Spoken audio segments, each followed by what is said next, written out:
আমি আমার এলাকার এমন একটা জায়গায় আসছি, আমার পিছনে যে ঘরটা দেখতেছেন, এই ঘরের বাবা মা দুইজনই মারা গেছে। মা মারা গেছেন অনেক আগে, বাবা মারা গেছেন অল্প 10 দিন হয়েছে। কিন্তু যে জিনিসটা আমি আপনাদেরকে দেখাইতে চাই, এই ঘরে রেখে যাওয়া 7টা বাচ্চা, 7টাই হচ্ছে গিয়ে মেয়ে বাচ্চা। এই 7টা বাচ্চার ভবিষ্যৎ কি হবে, 7টা বাচ্চার দায় দায়িত্ব কে নেবে, এবং এদের সাথে একটু কথা বলতে চাই। আপনারা খেয়াল করে দেখবেন যে এই যে বাচ্চাগুলা, এরা হচ্ছে গিয়ে বাবার 7টা মেয়ে, 7টাই মেয়ে। এই যে এর থেকে সবচেয়ে ছোট বাচ্চাটা হচ্ছে গিয়ে যে কোলে দেখতেছেন, এটা হচ্ছে সবচেয়ে ছোট বাচ্চাটা। এখন আমি বলতে চাচ্ছি যে উনাদের, আপনারা একটা জিনিস চিন্তা করেন যে হঠাৎ করে এরকম একটা পরিবারের যদি বাবা মা। দর্শক, ব্যারিস্টার সুমন ভাই মানবতার ফেরিওয়ালা। দর্শক, একটি ফ্যামিলিতে যদি মাও মারা যায় এবং বাবাও মারা যায়, সেই ফ্যামিলিতে যদি 7টি বাচ্চা থাকে, সেই বাচ্চাগুলো যদি হয়ে থাকে মেয়ে বাচ্চা, এবং যদি তাদের এই দুনিয়াতে কেউ না থাকে, তাহলে বিষয়টা কতটুকু কষ্টেরই না হয়। সুপ্রিয় দর্শক, এইরকমেরই এক ঘটনা ঘটেছিল ব্যারিস্টার সুমন ভাইয়ের এলাকাতে, এবং সে এই ঘটনাটা যখন সে শুনতে পায়, তখনই সে ছুটে আসে তাদের কাছে, সেই মানবতার ফেরিওয়ালা সুমন ভাই। দর্শক, এই ভিডিওটা ব্যাপকভাবে ভাইরাল হচ্ছিল, তাই ভাবলাম এই ভিডিওটা আপনাদের কাছে শেয়ার করে দেই। দর্শক, ইতিমধ্যে চলে যাবো আমরা মূল ভিডিওতে যাওয়ার আগে আরেকটি কথা বলতে চাই। আপনারা যারা নতুন দর্শক আছেন, আমাদের ভিডিওটা দেখতেছেন, অবশ্যই ভিডিওটি লাইক করে দিবেন। চ্যানেল নতুন দর্শক আছে, চ্যানেলটিকে সাবস্ক্রাইব করবেন। চলুন দর্শক, চলে যাই আমরা মূল ভিডিওতে। মা মারা গেছেন অনেক আগে, বাবা মারা গেছেন অল্প 10 দিন হয়েছে। কিন্তু যে জিনিসটা আমি আপনাদেরকে দেখাইতে চাই, এই ঘরে রেখে যাওয়া 7টা বাচ্চা, 7টাই হচ্ছে গিয়ে মেয়ে বাচ্চা। এই 7টা বাচ্চার ভবিষ্যৎ কি হবে, 7টা বাচ্চার দায় দায়িত্ব কে নেবে, এবং এদের সাথে একটু কথা বলতে চাই। আপনাদেরকে দেখাইতে চাই যে রাষ্ট্র কখন দায়িত্ব নেওয়া উচিত, আর প্রকৃত গার্জিয়ান বা প্রকৃত অভিভাবক তো রাষ্ট্র হওয়া দরকার, সরকার হওয়া দরকার।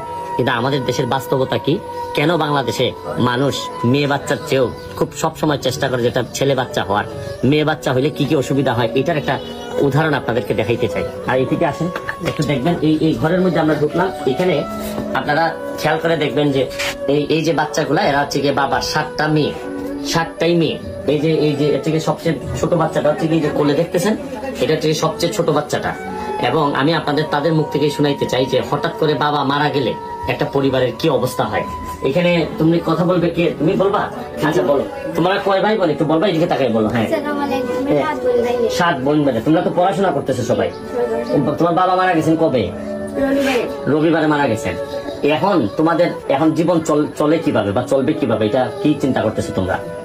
কি চিন্তা করতেছি বলতে, এখন চাইতেছি যে কোনো জবটা হয়, তাহলে আমার এতগুলো বোন আছে, তাদের দায় দায়িত্ব নিতে পারবো। তুমি কি বড় বোন? জি না, আমি মেজো। আপনি সবচেয়ে বড় না? আপনার তো বিয়ে হয়েছে না? এই 7 জনের মধ্যে শুধু একজনের বিয়ে হয়েছে, আর 6 জনই বিয়ের বাকি, কিন্তু মাও নাই বাবাও নাই। এই সময়ে যারা যারা পরিবারের অন্যান্য যারা দায়িত্ব নেওয়ার কথা, চাচা মামা, প্রশ্ন আসতে পারে যে তারা কি করেন। তাদের যে কথা জানা যাচ্ছে তাতে এটা আমরা এখন আপাতত বলতে চাচ্ছি না। এখন আমি বলতে চাচ্ছি যে উনাদের, আপনারা একটা জিনিস চিন্তা করেন যে হঠাৎ করে এরকম একটা পরিবারের যদি বাবা মারা যান, মাও না থাকেন, 7টাই মেয়ে বাচ্চা, এখন এই মানুষগুলার দায়িত্ব কে নেবে? আমরা যে সোনার বাংলার কথা বলতে চাই, এই সোনার বাংলায় তো কেউ অভিভাবক ছাড়া হওয়ার কথা না। মেয়েদের সামাজিক সুরক্ষা দিবে কে? মেয়েদেরকে পরবর্তী বিয়ের দায়িত্ব নিবে কে? এটা আমার এলাকা। আমি খবরটা পাওয়ার পর এখন এদের যে জিনিসটা দরকার, এদের কিন্তু তোমাদের মুক্তিযোদ্ধা কে? তোমার বাবা না দাদা? ওদের দাদা কিন্তু মুক্তিযোদ্ধাদের নাতনি এরা। তো একটা দেশের মুক্তিযোদ্ধার নাতনিরা যদি দেখা যাচ্ছে যে অভিভাবকহীন হয়, আমি এই জিনিসটা আপনাদের সামনে তুলে ধরতে চাই।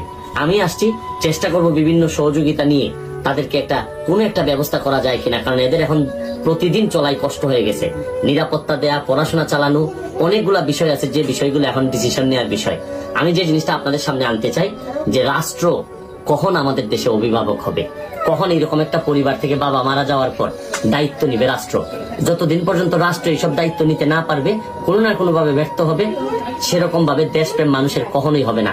আপনি লন্ডন আমেরিকাতে দেখেন, বাবার প্রয়োজনই পড়ে না, রাষ্ট্র বা প্রেসিডেন্টই এখানে বাবার পরিচয়, এবং বাবার যে দায় দায়িত্ব এটা রাষ্ট্রই পালন করে। আপনারা দেখেন এই বাচ্চাগুলা বা এই মেয়েগুলা মোটামুটি পড়াশোনা করে গেছেন। সবচেয়ে তাদের বাবার যে সবচেয়ে বড় গুণটা ছিল, এটা হচ্ছে সবাইকে মোটামুটি পড়াশোনা করাইছেন। তুমি তো মনে হয় বিয়েতে পড়ো না? ডিগ্রি পড়ে। আর তোমার বোন কিসে পড়ে? মানে একজন ডিগ্রিতে পড়েন, একজন ইন্টার পাস করছেন, সবাই মোটামুটি পড়াশোনা এবং শিক্ষিত। তাদের শুধু এখন দরকার একটা চাকরি অথবা একটা সংস্থান। কোনো না কোনো ভাবে এরা বেঁচে থাকতে চায়, সম্মানের সাথে বেঁচে থাকতে চায়, এবং এদের যে দাদা যিনি মুক্তিযোদ্ধা ছিলেন তারা বিশ্বাস করে যে এই দেশের জন্য তারাও কিছু করতে চায়। এই আলাপগুলো ওনারা আমার সাথে করেছেন। আমি আপনাদের সামনে আমি চেষ্টা করব তাদের পাশে দাঁড়ানোর। যদি কেউ পাশে দাঁড়াইতে চান কোনো একটা চাকরি দিয়ে বা কোনো না কোনো ভাবে, এটা হচ্ছে গিয়ে চুনারঘাটের আমাদের ৮ নং ইউনিয়ন সাটিয়াজুরি ইউনিয়নের সুন্দরপুর বাজারের পাশে এদের বাড়ি, মুক্তিযোদ্ধার একটি বাড়ি। এই বাড়িতে আমি আশা করি কোনো না কোনো কেউ সহযোগিতার একটি আশ্বাস নিয়ে আসবেন এবং এইভাবে আমরা বাংলাদেশটার একজন আরেকজন টেনে নিয়ে